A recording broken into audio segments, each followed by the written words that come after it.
देखिए बच्चों, इस क्वेश्चन को समझते हैं। ये प्रोबेबिलिटी का क्वेश्चन है। देखिए, और डाइस से रिलेटेड है, 2 डाइस से। तो एक बार क्वेश्चन को पढ़ लेते हैं। क्या है? 2 dice are rolled together bearing numbers 4, 6, 7, 9, 11 and 12। तो 2 डाइस हैं हमारे पास। हम 2 डाइस को एक साथ क्या करते हैं? रोल करते हैं। तो देखिए, वो जो डाइस हैं उन पर 1 से लेकर 6 तक नंबर नहीं है। उन पर क्या क्या नंबर है? देखिए, 4, 6, 7, 9, 11 और 12 है। ठीक है। तो उन दोनों डाइस को जब हम रोल करेंगे, एक साथ थ्रो करेंगे, तब देखिए हमें क्या करना है? Find the probability that the product of numbers obtained is an odd number. तब हमें क्या करना है? प्रोबेबिलिटी फाइंड करनी है। कौन सी इवेंट की प्रोबेबिलिटी फाइंड करनी है? उन दोनों डाइस पर जो नंबर आते हैं उन दोनों का प्रोडक्ट क्या होना चाहिए? ओड नंबर होना चाहिए। इस इवेंट की हमें प्रोबेबिलिटी फाइंड करनी है।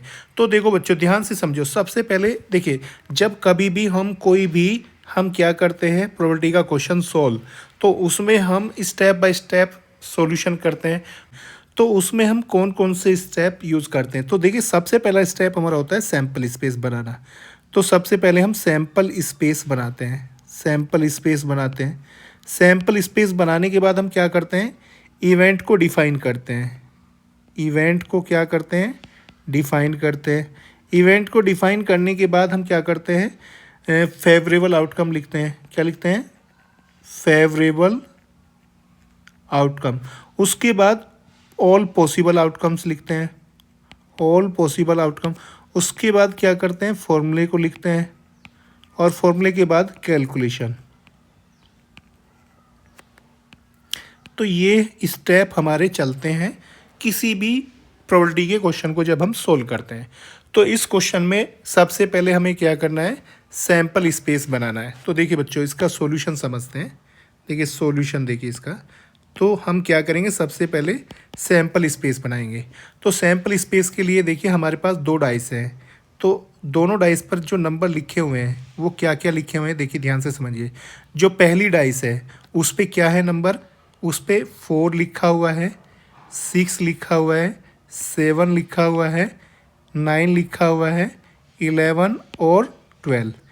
ठीक है, ये हमारी पहली डाइस है। और दूसरी डाइस पे क्या क्या नंबर हैं? देखिए, दूसरी डाइस के नंबर भी हम लिख लेते हैं। देखिए ध्यान से। देखिए, दूसरी डाइस पे जो नंबर है वो क्या है? दूसरी डाइस पर भी क्या है? 4 है। एक फेस पर क्या है? 6। फिर क्या है? 7 है, 9 है, 11 है और 12। तो देखिए, दोनों डाइस पर ये सेम नंबर है। ठीक है। अब जब दोनों डाइस को क्या करेंगे? हम थ्रो करेंगे, एक साथ रोल करेंगे, तो हमारे पास जो आउटकम आएगा वो क्या क्या आ सकता है? देखिए हमारे पास, देखिए दोनों डाइस पर क्या आ सकता है? 4, 4 आ सकता है। ठीक है। या फिर क्या आ सकता है? 4, 6 आ सकता है। या फिर 4, 7 आ सकता है। या फिर क्या आ सकता है? 4, 9 आ सकता है। या फिर 4, 11 आ सकता है। या फिर 4, 12 आ सकता है। ठीक है बच्चों। और क्या आ सकता है? 6, 4 आ सकता है। 6, 6 आ सकता है। 6, 7 आ सकता है। 6, 9 आ सकता है। 6, 11 आ सकता है। और 6 क्या आ सकता है? 12। और क्या आ सकता है? 7, 4, 7, 6, 7, 7, 7, 9, 7, 11 और 7, 12। ठीक है। और क्या आ सकता है? 9, 4, 9, 6, 9, 7, 9, 9, 9, 11, 9, 12, 9, 12, 11, 4, 11, 6, 11, 7, 11, 9, 11, 11, 11, 12। और क्या आ सकता है? देखिए 12, 4, 12, 6, 12, 7, 12, 9, 12, 11, 12, 12। तो देखिए जब हम इन दोनों डाइस को क्या करेंगे, थ्रो करेंगे, तो हमारे पास ऑल पॉसिबल आउटकम्स कितने होंगे, 36, जो हमने यहाँ पर शो कर दिए हैं। अब देखो हमारी इवेंट क्या है, अब देखिए सैम्पल स्पेस हमारा बन चुका है, तो हमारा पहला स्टेप ये पूरा हो चुका है, सैम्पल स्पेस हमारा बन गया। अब हम अपनी इवेंट को क्या करेंगे, डिफाइन करेंगे। तो हमारी इवेंट क्या है, देखो बच्चों, इवेंट हमारी क्या है, देखिए तो हम यहाँ पर इवेंट को कैसे लिख सकते हैं, let E be the event, let E be the event of getting odd product। तो देखिए हमें प्रोडक्ट क्या मिलना चाहिए, ओड मिलना चाहिए, ओड नंबर, ओड प्रोडक्ट, ठीक है। तो हमारी इवेंट क्या है, गेटिंग ओड प्रोडक्ट, तो हमें दोनों नंबर का जो प्रोडक्ट मिलना चाहिए वो ओड मिलना चाहिए।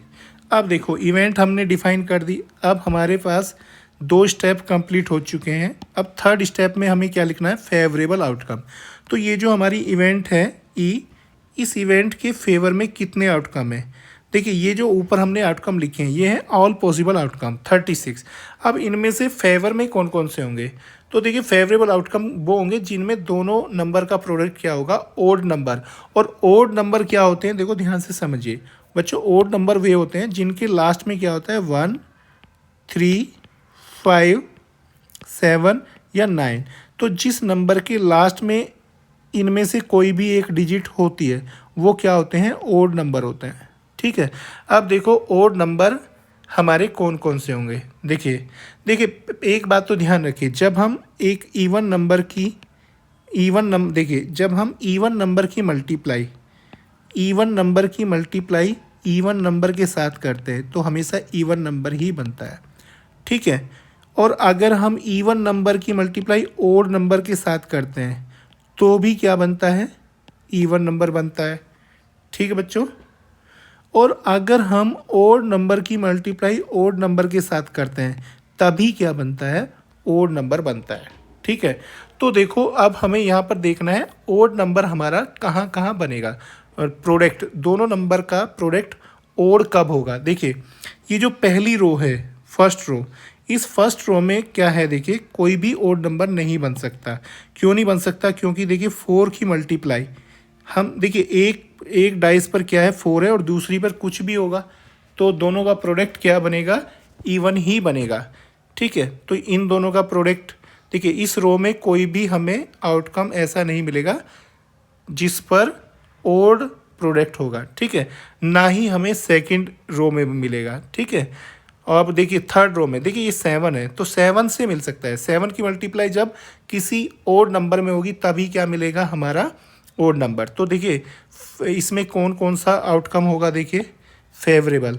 तो देखो ओड देखना है, दोनों नंबर पर ओड, तो देखिए दोनों पर ओड यहाँ पर है, दोनों पर ओड यहाँ पर है, दोनों पे ओड यहाँ पर है। तो ये तीनों आउटकम क्या है, हमारे फेवरेबल आउटकम, क्योंकि तीनों पर जो नंबर है उनका प्रोडक्ट क्या है, ओड नंबर है। अब ओड देखिए कहाँ पर है, ओड देखिए यहाँ पर, इसमें ओड है, ये ओड है, यहाँ पर भी दोनों नंबर ओड है। और कहाँ पर है, देखिए ये दोनों ओड हैं, ये ओड है, ये भी दोनों ओड नंबर हैं। और कहाँ पर हैं, देखिए बच्चों दोनों पर ओड और कहीं पर भी नहीं है, ठीक है। तो देखिए नंबर ऑफ फेवरेबल आउटकम कितने हैं बच्चों, 9। तो हम यहाँ पर क्या लिख सकते हैं, देखिए हम यहाँ पर लिख सकते हैं जो हमारी इवेंट है ई, इसके लिए फेवरेबल आउटकम कितने हैं, नंबर ऑफ फेवरेबल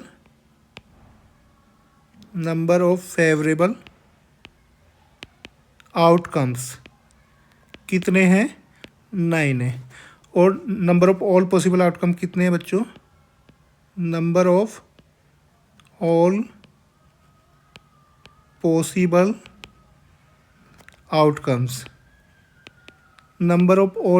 आउटकम्स कितने हैं हमारे पास, 36। तो देखो हमारे कहाँ तक स्टेप पूरे हो चुके हैं, देखो हमने इवेंट, देखिए सबसे पहले सैम्पल स्पेस बनाया, उसके बाद इवेंट को डिफाइन किया, उसके बाद फेवरेबल आउटकम लिखे, उसके बाद ऑल पॉसिबल आउटकम लिखे। अब क्या लिखेंगे हम, फॉर्मूला, उसके बाद कैलकुलेशन। तो देखिए फॉर्मूला क्या होता है, प्रोबेबिलिटी का फॉर्मूला। देखिए फॉर्मूला यहाँ पर क्या होगा, देखिए फॉर्मूला क्या होता है, देखिए probability of event E is equal to, देखिए इस फॉर्मूले में ऊपर हम क्या लिखते हैं, number of favourable outcomes, number of favourable